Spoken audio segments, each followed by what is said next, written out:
La Hora Nacional.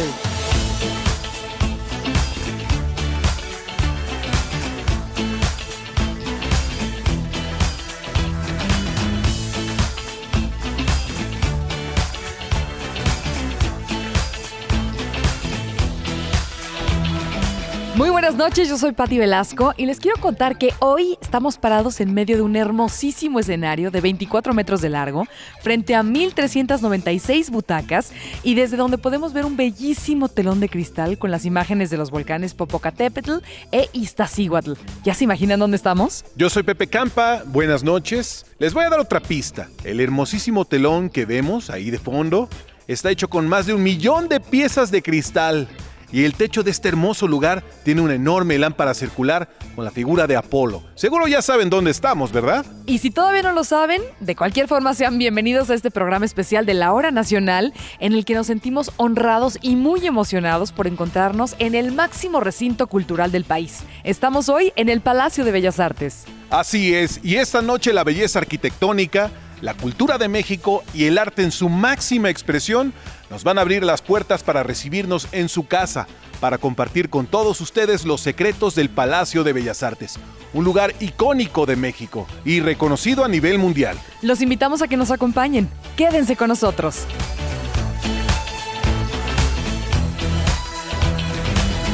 México en tus oídos. Hablar del Palacio de Bellas Artes es hablar de un centro cultural en el corazón de la Ciudad de México, considerado como la casa máxima de la expresión de la cultura. Este increíble lugar que hoy nos recibe fue declarado monumento artístico en el año 1987. Y cientos de artistas nacionales e internacionales han pisado este escenario y han quedado maravillados, como nosotros. Y para platicarnos sobre los secretos, anécdotas e historias con las que cuenta el Palacio de Bellas Artes, nos acompaña su directora, la doctora Lidia Camacho, directora general del INBA. Muchas gracias y bienvenida, doctora. Hola, ¿qué tal? Muchísimas gracias, Pepe, Patti, por abrirnos este espacio para hablar de este hermoso recinto que es el Palacio de Bellas Artes y del Instituto Nacional de Bellas Artes. Lidia, ¿qué le dirías a los jóvenes que aún piensan que la cultura es aburrida? ¿Cómo podemos cambiar eso? ¿Cómo podemos invitarlos a que se acerquen y la busquen y descubran que hay todo un mundo para ellos? En principio les diría que la música que escuchan, las expresiones gráficas que les gustan, las historias que leen, no necesariamente en los libros, son cultura, son manifestaciones del espíritu humano. Como seres humanos están ya preparados para percibir y disfrutar la belleza creada por otros seres humanos. Entonces lo que requieren es ampliar sus territorios de placer, sus ámbitos de disfrute. No hay por qué limitarse a lo que les ofrece una determinada corriente musical. ¿Por qué no experimentar y entrar a una sala de conciertos? ¿Por qué no atreverse a recorrer una exposición y descubrir desde la mirada inocente, alejada de los textos críticos de arte, una obra de Diego Rivera, o de Orozco, o Siqueiros? Pensar que la cultura es aburrida se me hace tanto como decir que la vida es aburrida. Siempre hay retos, caminos nuevos que descubrir. Por eso a esos jóvenes que dicen que la cultura es aburrida, yo les invitaría a descubrir por sí mismos estas expresiones del arte que pueden conmoverlos. No es necesario hablar de grandes nombres, de grandes obras. Por fortuna, la belleza del arte es algo cotidiano y es una alegría que perdure en nuestra memoria por siempre. Doctora, ¿en qué contexto histórico y por qué razón se manda construir un lugar tan majestuoso como el Palacio de Bellas Artes? Este emblemático recinto fue concebido durante el Porfiriato para sustituir precisamente al llamado ese Gran Teatro Nacional construido por Santana y que fue derruido entre 1900 y 1901. Debía ser algo magnífico que mostrara a todo el público el poderío del régimen de Porfirio Díaz y su profundo interés por las grandes manifestaciones artísticas, sobre todo las europeas. A él le gustaba mucho la cultura francesa de manera particular. Su idea era tener un foro a la altura de las grandes sedes de la ópera europea. La revolución, lamentablemente, truncó este proyecto que vería realizado hasta 1934, año en que fue concluido la construcción de este Palacio de Bellas Artes. Miles de artistas nacionales e internacionales se han presentado en este escenario principal del Palacio de Bellas Artes. ¿Nos podrías hacer un breve recuento de los más destacados de la alta cultura y la cultura popular que han estado aquí? Te puedo decir que en Bellas Artes ha habido grandes figuras. Silvestre Revueltas, Carlos Chávez, que incluso fue el primer director del Instituto Nacional de Bellas Artes, José Pablo Moncayo, Eduardo Mata, por mencionar algunas de nuestras figuras de la música de concierto. En ópera te puedo mencionar a una María Callas en plena madurez artística y a un Luciano Pavarotti, joven y radiante. Alicia Alonso y el Ballet Nacional de Cuba, el Ballet Bolshoi, Maurice Bergart y Rudolf Nureyev son solo algunas de las figuras de la danza que se han presentado en este foro. A esto agrego 2 agrupaciones musicales que han estado en el Palacio recientemente. La Orquesta Sinfónica de Chicago, bajo la dirección excepcional del gran maestro Ricardo Muti, y el Coro de Cámara Filarmónica de Estonia y la Orquesta de Cámara de Tallinn, con la presencia del gran compositor Arvo Pärt. En cuanto a figuras de la cultura popular, debo mencionar a la gran Lola Beltrán y a Juan Gabriel, que han estado en este lugar con gran beneplácito del público mexicano, y por supuesto al Ballet Folclórico de Amalia Hernández, que ha hecho del Palacio su casa. Doctora Lidia, para la gente que nos escucha en los estados de la República Mexicana, ¿existe alguna forma para que ellos también disfruten lo que ofrece el Palacio de Bellas Artes? Sí, en efecto, la gran mayoría de las actividades que se presentan en la sala principal del Palacio de Bellas Artes se transmiten vía streaming prácticamente a casi toda la República. De esta manera es que hacemos muy democrático todo lo que se presenta aquí para el disfrute de la mayoría del público. Seguiremos conversando con la doctora Lidia Camacho, directora general del INBA, desde el Palacio de Bellas Artes. Lidia, gracias por estar con nosotros. No te vayas. No, para nada. Aquí me quedo. Muchas gracias. México en tus oídos.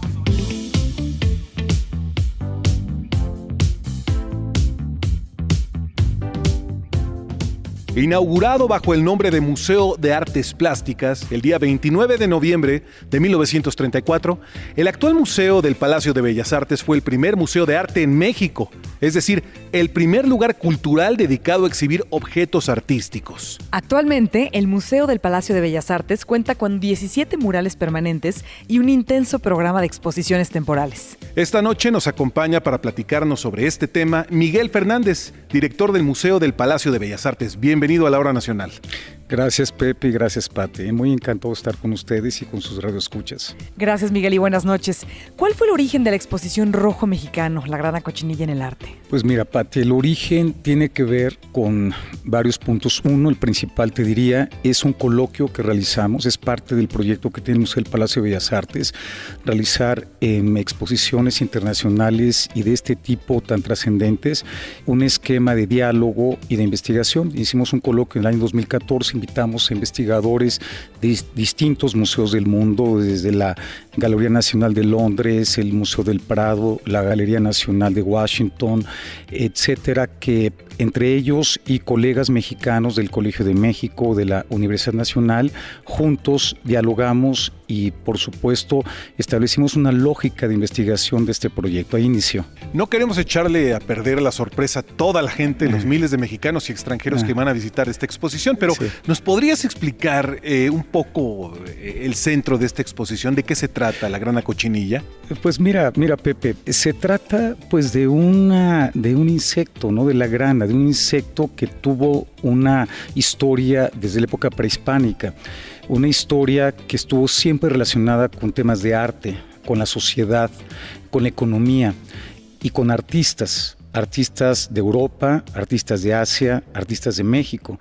Y se trata de ligar un tinte, un pigmento, el rojo carmín, que tuvo una presencia después de la conquista de México, una presencia muy importante, sobre todo en Europa. Entonces, esta exposición narra este relato. Esta exposición narra esta relación, primero que nada, de 3 siglos. Hay que decir que en el siglo XVI, mediados del siglo XVI, empieza a darse ese comercio, y por varias razones, Pepe. Primero que nada, porque el rojo es un color que ha tenido una presencia cultural en toda la humanidad. Y esa presencia, curiosamente, después en el Renacimiento, se tiene de manera muy clara en términos religiosos y de poder. Entonces, cuando vienen los españoles y se dan cuenta que la grana era un tinte que tenía características más profundas que los tintes que ellos tenían previamente, una grana polaca de cochinilla, también una grana armenia, otros tintes que ellos manejaban, la grana cochinilla mexicana tenía 10 veces más la fuerza, digamos, de la tintura que los otros. Y ese fue un punto importante, por supuesto, que tomaron los europeos para que este pigmento realmente se esparciera por toda Europa. Por tal motivo, tenemos obras que vienen, por ejemplo, de Inglaterra. Artistas como Turner del siglo XIX utilizó la grana cochinilla, pero qué decir, por ejemplo, también de España. El Greco, este gran artista español, junto con Velázquez, bueno, de hecho les quiero decir, las meninas de Velázquez tienen grana cochinilla mexicana.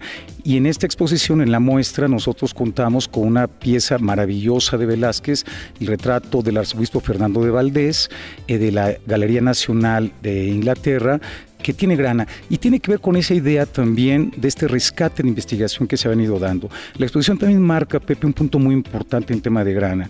Marca, por ejemplo, cómo en los códices prehispánicos, y eso es algo también inédito, no se había investigado tanto con esta fortaleza, investigadores de Italia, italianos, de la Universidad de Perugia, un grupo de 8 investigadores, a partir también de lo que desde el año 2005 empezaron a trabajar este asunto de los códices, y se dieron cuenta que prácticamente todos los códices tienen grana, menos los de la zona maya.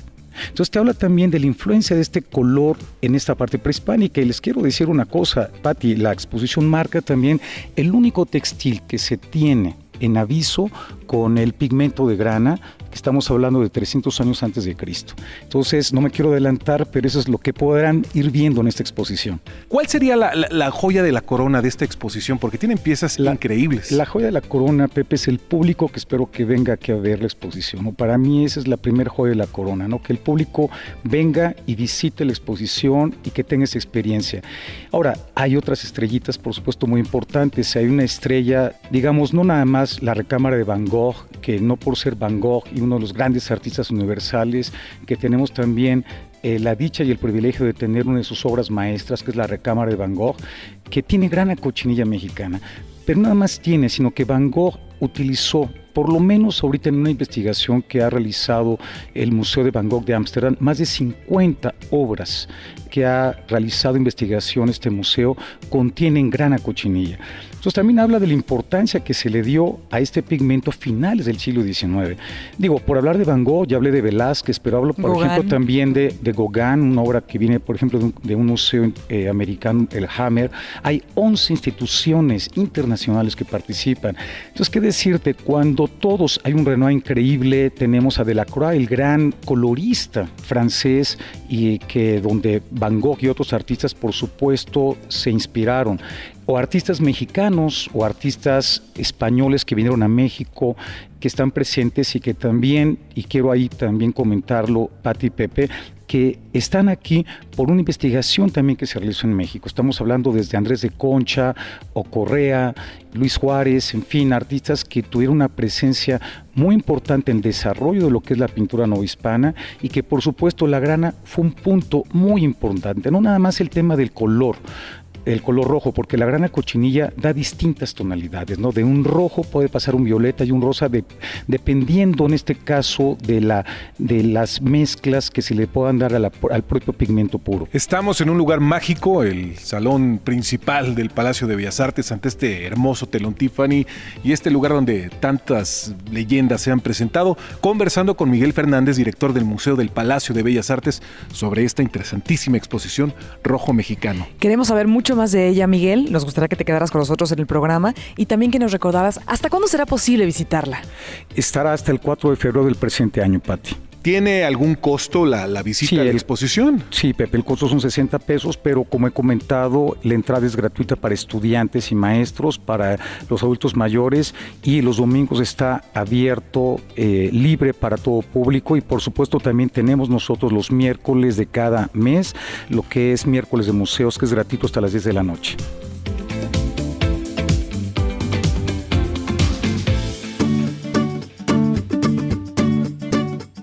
México en tus oídos. Ode Nura Hora Nacional Nuran Domingo Pa Areta Shui, Jarinte Yebu favorita. Mi nombre es Tubirín Masteje, soy hablante de la lengua ñañú del Estado de México.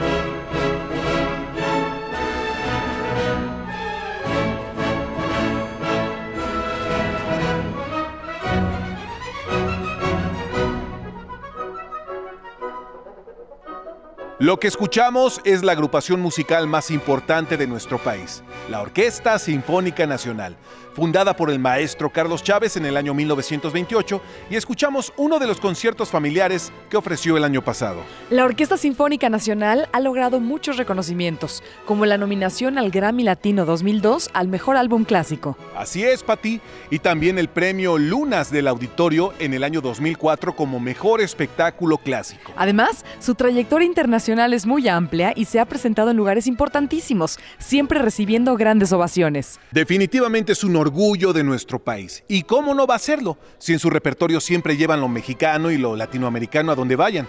Por ejemplo, el año pasado, 2017, la orquesta inició sus conciertos familiares con la presentación de Leyendas del México Antiguo, y fue un espectáculo donde un narrador y la orquesta lograban hacernos imaginar las historias que iban contando de la literatura indígena y mestiza de América. Además, este tipo de conciertos que da la Orquesta Sinfónica Nacional, que por cierto nos pone la piel chinita, apoyan muchísimo a que los jóvenes conozcan su cultura, la valoren y le tomen el cariño que se merece. Con todo lo que hemos dicho, no pueden perderse la oportunidad de disfrutar en este 2018 a la Orquesta Sinfónica Nacional, agrupación que lleva en alto el nombre de México. Además, para todos los que están en los estados, les queremos contar que ustedes también pueden disfrutar de estos conciertos sin venir a la ciudad. Es verdad, Pati, porque ahora los pueden seguir en vivo los días viernes y domingo por internet en la página de la orquesta, que la voy a dar en este momento, es www.osn.bellasartes.gov.mx. Pueden entrar a esa página o pueden sintonizarla a través del canal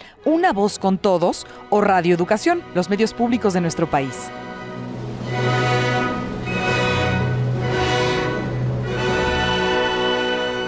México en tus oídos.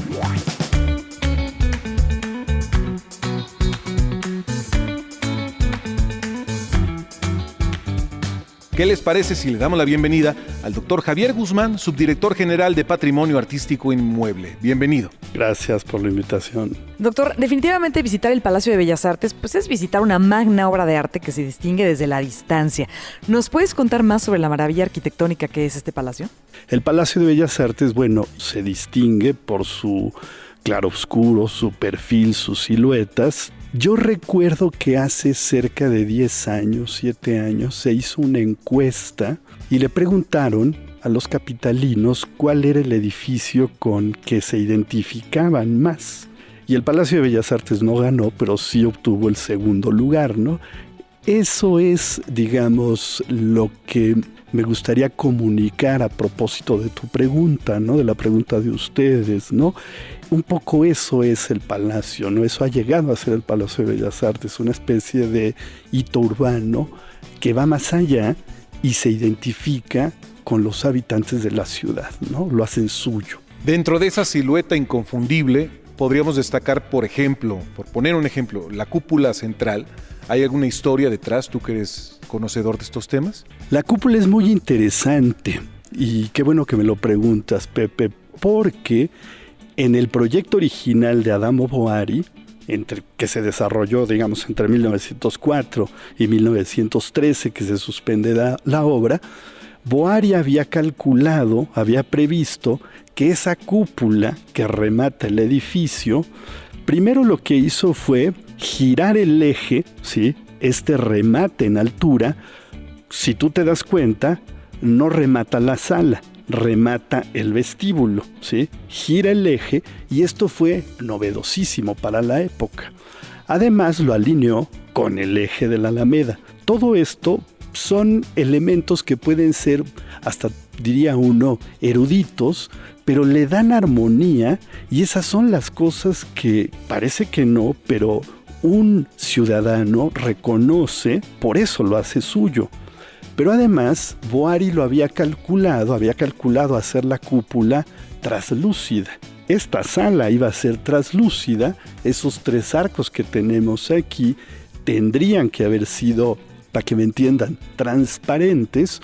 Un visitante podría haber estado sentado en esta sala y contemplar las estrellas, pero entonces el correlato de esa sala transparente, traslúcida, era la cúpula, ¿sí? Que tendría únicamente estos ejes estructurales del acero rematado con el símbolo de estas mujeres que se enlazan dándose las manos, que tienen luz, con unos nopales, etcétera, que es una escultura de Gersamarotti, el mismo que hizo el diseño del Apolo y las Musas. Y entonces hay que imaginar en origen esa cúpula, eso, ¿no? Como transparente. ¿Qué sucede? Se suspende la obra en el año 1913, Adamo Boari deja el país en el año 1916, se retoman las obras hasta el año 1930, 32, se concluyen en el 34, pero con otro proyecto. Se le colocan, se ha dicho, unos gajos de concreto para cerrarla. La verdad es que son unas losas curvas, se le colocan unos blocks de cristal y se la cubre con cerámica. Y después los gajos se hace el acabado con un terminado de cobre. ¿Qué sucede? El cobre, el acero, la cerámica, el cristal, las losas de concreto tienen módulos de elasticidad diferentes, se contraen y se dilatan con módulos diferentes, ¿sí? Y eso le generó durante muchos años, a partir de que se hizo, entre 32 y 34, una cantidad de problemas. Solucionarlo en el año 2003 fue todo un reto que logramos solucionar. Y sentados aquí en la hora nacional esta noche, Pepe, pues estamos transmitiendo desde la sala principal y no quedar maravillado e impactado por el telón, no es posible. ¿Nos platicas más de él, por favor, Javier? El telón es una maravilla. Lo hizo la Casa Tiffany de Nueva York. Adamo Boari todavía estaba en la dirección de la obra cuando hizo un viaje especial a Nueva York con unos bocetos propios y de Harry Stoner, unas fotografías, se los entregó a la Casa Tiffany, les encargó este telón. Tiene cerca de 1.200.000 teselas de colores opalescentes, quiere decir que brillan diferente con la reflexión de la luz según les dé. Y bueno, se logró traer desarmado a Veracruz, llegó antes de que estallara la revolución, se colocó y durante años estuvo, bueno, en su lugar sin que se estrenara el Palacio. Queremos saber mucho más del Palacio de Bellas Artes, Javier, y quisiera invitarte a que te quedaras con nosotros. Con mucho gusto. Estamos platicando con el doctor Javier Guzmán, subdirector general de Patrimonio Artístico Inmueble, aquí en el Palacio de Bellas Artes.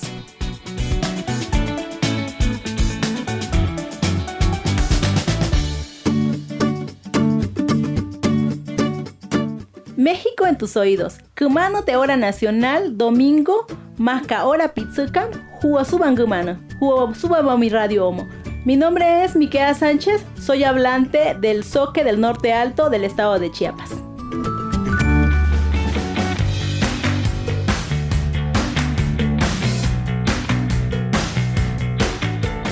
El Palacio de Bellas Artes es el lugar que ha guardado por más de 80 años lo mejor de la cultura y el arte de México y el mundo.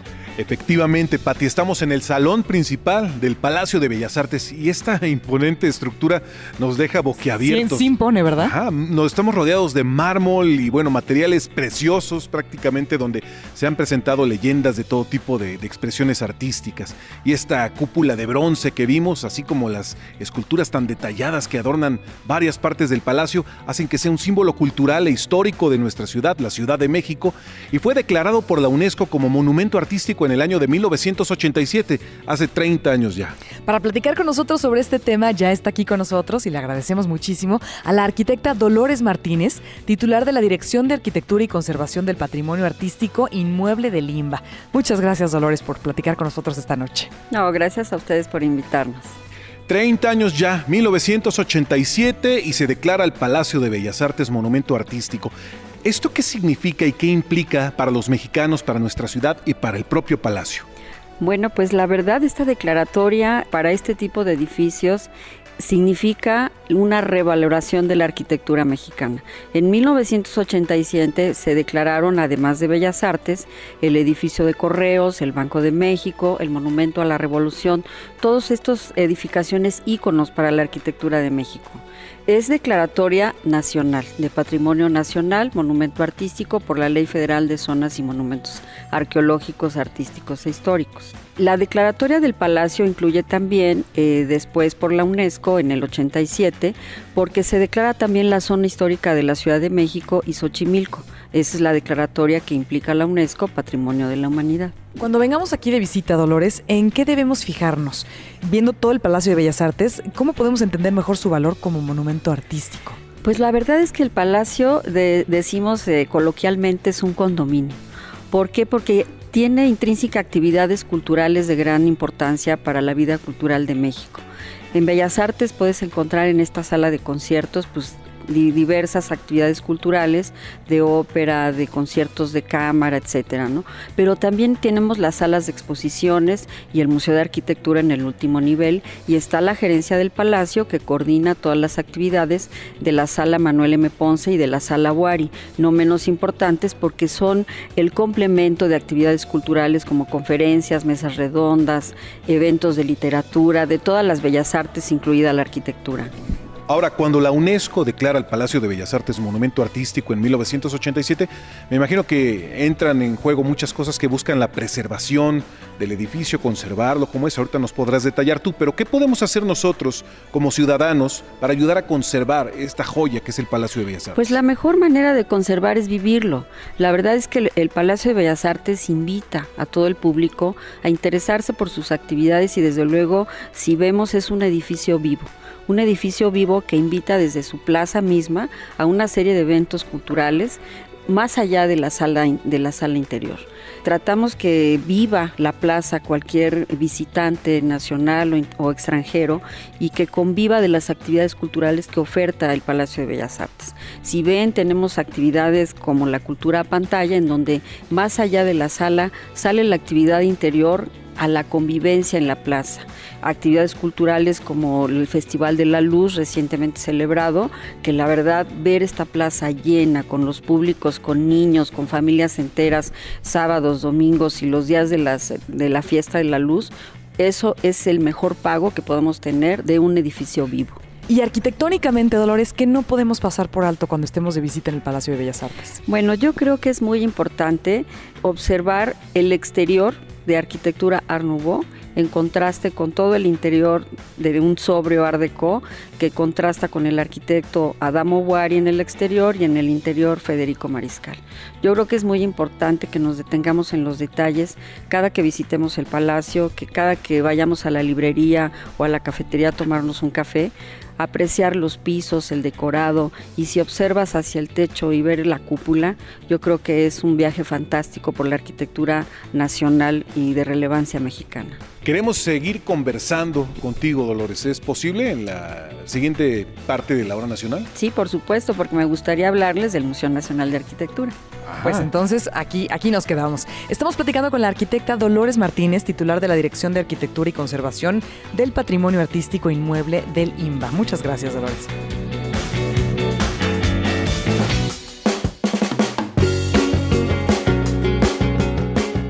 Es momento de despedir este programa especial desde el Palacio de Bellas Artes. La hora nacional federal termina y damos paso a las producciones estatales. Sí, pero una cosa es importante. Queremos invitarlos a que nos acompañen en la segunda parte del programa especial desde el Palacio de Bellas Artes.